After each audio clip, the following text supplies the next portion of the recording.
నమస్తే సార్. అంత మంచిదేనా? అంత మంచిదేనా? అయితే ఇంతకుముందు కేసీఆర్ గవర్నమెంట్లో 100 ఎకరాలు ఉన్న వాళ్ళకి పడుతుండే రైతు బంధు. అవును, పడుతుంది. రేవంత్ రెడ్డి ఏమంటున్నాడు అంటే సంక్రాంతి తర్వాత 5-6 ఎకరాల లోపు ఉన్న వాళ్ళకు సర్వే చేసి రైతు బంధు ఎత్తా అంటుండు. ఆ సిస్టమ్ మంచిగా ఈ సిస్టమ్ మంచిగా? ఈ సిస్టమ్ బాగానే ఉంది అన్న. ఇప్పుడు రేవంత్ రెడ్డి ఏదైతే చెప్తున్నాడో ఆ సిస్టమ్ బాగానే ఉంది. మన నమ్మకం ఉన్నదా సంక్రాంతి వెళ్ళాక పడతాయని? మాకైతే నమ్మకం లేదన్న. ఎట్లా ఎట్లాంటి ఇప్పటి వరకు వాళ్ళే కాబట్టి నమ్మకం లేదు. అయితే భూములు లేని వాళ్ళకి కూడా ఒక 6,000 వేస్తా అంటున్నాడు. మాకైతే భూమి లేదన్న, వేస్తే సంతోషమే. మంచిగా సాయం అవుతుంది అంటే అట్లా అందరికి సాయం అవుతుంది. మరి ఎంతవరకు నమ్ముతున్నారు అసలు? సంవత్సరం నుంచి వాళ్ళే కదా రైతు బంధు.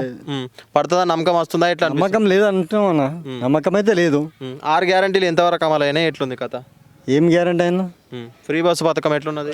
ఫ్రీ బస్ పథకం అది ఒకటి ఓకే ఉన్నది. అది అడవిలకి ఉన్నది. స్కూల్ పిల్లలకి కూడా లేదు. మా పిల్లలకు మా కొడుకు స్కూల్కి పోతాడు, వాడు కిరాయి పెట్టుకొని పోవాల్సి వస్తుంది. మా భార్య వ్యవసాయం పని చేస్తాను, పోతుందా రోజు పడంచారు? నేను వ్యవసాయం చేస్తాను, నేను పోతుంది అంటే మనం అంటే పైసలు పెట్టుకొని పోతాం అనుకో. ఫ్రీ కరెంట్ మంచిగా ఉందా మరి? వస్తుందా అంతటా? ఫ్రీ కరెంట్ వస్తున్నది అంటే ఇంకా నాకైతే వస్తలేదు. వచ్చేటోళ్ళకి వస్తుంది ఫ్రీ కరెంట్. వచ్చి ఎందుకు వస్తలేదు మరి? వస్తలేదు అంతే. అడిగినా అడగలేవా? నేను అడగలేదు, వాళ్ళు వస్తే ఇయ్యలేదు. ఎందుకు అట్లా? ఎందుకు సగం సగం ఎందుకు వస్తుంది అట్లా? ఏమో కొంతమందికి వస్తున్నాయి, కొంతమందికి వస్తలేవు. మా ఊర్లోనే అన్ని ఓకే అయినా కూడా వస్తలేవు. మొత్తానికి పనులు చేస్తుట్లా రేవంత్ రెడ్డి పాస్ అంటావు ఫెయిల్ అంటావు? నాకైతే ఏం నచ్చలేదు అంత పనులు. ఇప్పుడు సన్నబియ్యం ఏమన్నాడు, సన్నోడ్లు ఏమన్నాడు. సన్నోడ్లు వేసినాం మనం 15 ఎకరాలు పండించాం అన్న. ఇప్పుడు బియ్యం పట్టించాం. అప్పుడు ఒడ్లు కొంటాను, ఇప్పుడు ఒడ్లు ఎవరు కొట్టలేరు. బియ్యం పట్టించాం, ఆ బియ్యం ఎవరు కొంటలేరు. బియ్యం అనే ఉంది. ఇప్పుడు ఏం చేయాలి? మా పరిస్థితి ఏంది? కాదు, ఐకేపీలలో వడ్లు మొత్తం కొన్నాము, సన్న వడ్లు కూడా కొన్నాము, బోనస్ కింద 500 కూడా వేసినామని అంటున్నారు. బోనస్ 500 ఇచ్చిండా? 500 ఇవ్వలేదు. సన్న బియ్యం ఒడ్లే కొనలేదు. అంటే సన్నయ్య కొనలేరా, దొడ్డి కొనలేరా? సన్నయ్య కొనలేదు, దొడ్డి కొన్నాడు. దొడ్డి కొన్నాడు. ఐకేపీలు నడుస్తున్నాయా? నడుస్తున్నాయి. కొన్నారా వడ్లు మొత్తం? కొన్నారు. ఓకే, దొడ్డి కొన్నారు. సన్నయ్య కొనలే. సన్నయ్య కొనలేరా? కొనలేదు. మొత్తం సన్నయ్య వేసి కూర్చున్నాం. మరి కొన్నాము, అదే ధరకు కొన్నాము, దానికి 500 బోనస్ వేసినాము అని కూడా చెప్పుకుంటారు కదా. మరి ఇవ్వలేదు, బోనస్ వేయలేదు, ఏది లేదు. ఉత్తమ మాటలు అంటావు అవి? అన్ని ఉత్తమ. కాకా నమస్తేనే. నమస్తే. మంచిగా ఉన్నావా? అంతా మంచిగానే. ఎటు వెళ్తున్నావు? ఎటు వెళ్తున్నా? ఇంటికి వెళ్తున్నా. కలబడుదా? ఎన్ని సీసాలు వేసినావు? ఒకటే సీసా. ఒకటి. అయితే ఇప్పుడు రైతు బంధు 5-6 ఎకరాలు 5-6 ఎకరాల లోపు వాళ్ళకి ఎత్తా అంటున్నాడు రేవంత్ రెడ్డి.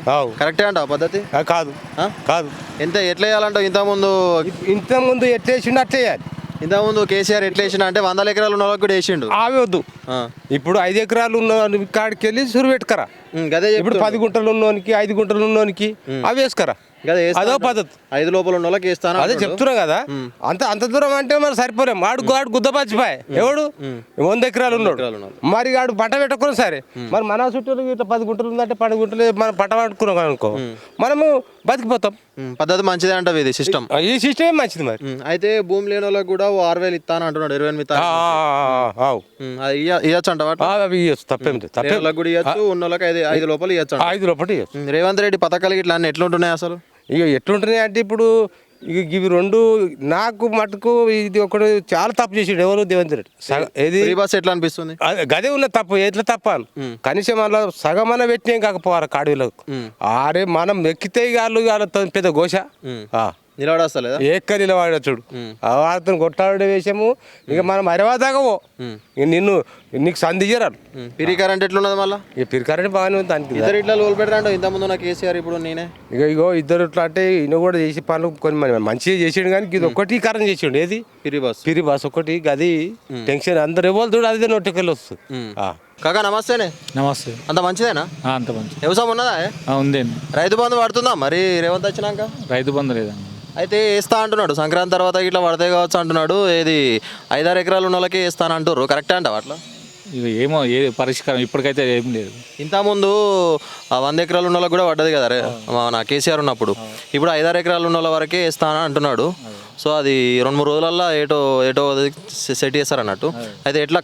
కరెక్టే అంటావు ఈ పద్ధతి? మరి ఇక పద్ధతి అంటే అందులో లేని వాళ్ళు గిట్ట ఉన్నారు, ఉన్నవాళ్ళు ఉన్నారు, లేని వాళ్ళు ఉన్నారు. ఇప్పుడైతే సంవత్సరం అయిపోతుంది. ఇప్పుడు మా అమ్మ పేరు మీద అయితే 4 ఎకరాలు ఉంది, ₹1 రాలే ఇప్పటికైతే. అయితే భూమి లేని వాళ్ళకి కూడా 6,000 ఇస్తాను అంటున్నాడు 28 తారీఖు నుంచి. ఉన్న వాళ్ళకే ఇస్తలేడు, ఇంకా లేని వాళ్ళకి గిడికని ఇస్తాను. అయితే డక్కాదంటావు మరి ఇచ్చాడు? ఇది ఏమో నాకు తెలిసిన కాడికి సాధ్యం కాని పని అన్నది. 14 ఇస్తా అన్నాడు కదా, ఏడాదికి 14 ఇస్తాడు ఎకరాకు అన్నాడు. కానీ ఇచ్చేటోది ఇప్పటివరకు ఇచ్చి తీరాలన్న నమ్మకం ఉన్నదా మరి ఇస్తాడని? ఇట్లా ఇక మాకైతే నమ్మకం లేదన్న. ఉతకతనంట మొత్తానికి Revanth Reddy pass and fail అంట పనులు చేసుట్లా. ఏమో ఇప్పుడు నేను కూడా ఒక పని మీద పోతున్నా కలెక్టరేట్లో, కానీ ఏ పని అవుతలేదన్న. పనులు అవుతలేవు అంట. ఓకే కాక రైట్.